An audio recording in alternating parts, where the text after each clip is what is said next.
Today's video, I'm going to teach you how to set correct answers in a quiz using Google Forms.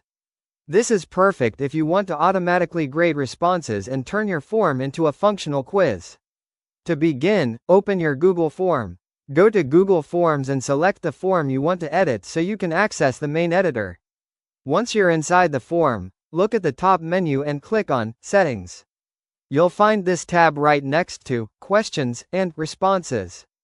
This is where you can enable quiz features. Inside the Settings panel, turn on the option labeled Make this a quiz. This will unlock additional features like answer keys and point values for each question. After enabling the quiz mode, click on the Questions tab at the top to return to your form.